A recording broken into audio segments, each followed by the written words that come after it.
नमस्कार। अभी हाल में ही जो है ये आईपीएल जो मैचेज हुए हैं, इन मैचेज में एक बड़ा हादसा आपको सुनने में आया। एक ऐसा जश्न मनाया गया जिस जश्न के पीछे या जिस जश्न के कारण 11 लोगों की दर्दनाक मौत हो गई। इस मौत के बाद जो है सिद्धरामैया की सरकार जागी और जागते ही उसने जो है सभी दोषी जनों को, जितने भी पुलिस कमिश्नर से लेकर के पूरा महकमा, उसको सस्पेंड कर दिया जाता है। और यही नहीं, जो भी कर्नाटक क्रिकेट एसोसिएशन से जुड़े लोग हैं वो भी दोषी करार दे दिए। ये एक प्रकार से देखा जाए तो ये वो है जैसे कि सांप निकल जाए उसके बाद लाठी पीटना। हम लोग कभी पहले हुए हादसों या पहले हुई इस तरीके की भगदड़ों या इन चीज़ों से कभी सबक नहीं लेते हैं और फिर एक नए हादसे का इंतजार करते हैं। आज बहुत संवेदनाएं दी जा रही हैं, स्वाभाविक है, संवेदनाएं देना भी चाहिए, लेकिन दुर्भाग्य इस बात का है कि इतना बड़ा हादसा होने के बाद भी जश्न चलता रहा। ये संवेदनहीनता की हद है। अब पुलिस प्रशासन ऊपर से दबाव आया, नहीं जश्न ये मनाया जाएगा।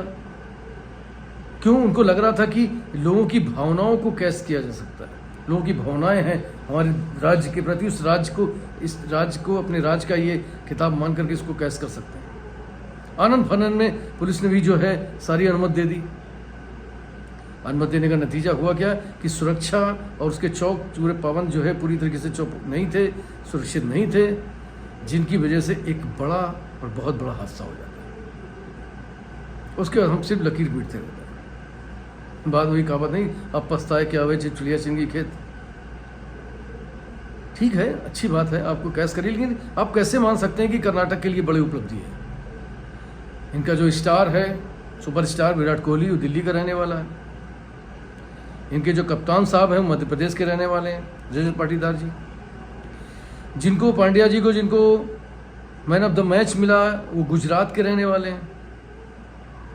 रॉयल चैलेंजर्स जो है जिनका बेंगलुरु में हेड ऑफिस है, इन सबको मिला करके जो आरबीसी बना, इस आरबीसी को अकेले हम कर्नाटक की उपलब्धि दर्शाना चाहें, दिखाना चाहें, उसके लिए हम ये भी ना देखें, उसकी पूरी व्यवस्था भी ना करें और वो अव्यवस्था की वजह से एक बड़ा हादसा हो जाए, ये बहुत दुखद है। आप सब तो ये गेम जो है, ये आईपीएल केवल एक क्रिकेट नहीं है, ये आईपीएल इंटरटेनमेंट के साथ साथ जो है अब ये एक व्यवसाय हो चुका है, एक बड़ा कारोबार हो चुका है। खिलाड़ी खरीदे जाते हैं, महंगे खरीदे जाते हैं, जिसमें जो बिकते हैं उसी की वो जर्सी पहनते हैं, खेल शुरू होता है और पैसे का बढ़ाव की कितनी टिकट तय की जाएगी, कितने एडवर्टाइजमेंट में आएगा, क्या आएगा, इन सारी चीज़ों के जो है वो भी शुल्क भी निर्धारित किए जाते हैं। उसके हिसाब से पूरा ये गेम तय किया जाता है। इसके पीछे जो है तैयारियां भी उसी स्तर की होनी चाहिए। सरकार बाद में कहती है कि आपदा में अवसर तलाश नहीं करने चाहिए, किसी भी तरीके का आरोप प्रत्यारोप नहीं लगाना चाहिए, ये एक संवेदनशील एक बड़ा हादसा है, हमें संवेदना होनी चाहिए। बिल्कुल नहीं चाहिए, बिल्कुल सही बात है, ऐसा होना चाहिए।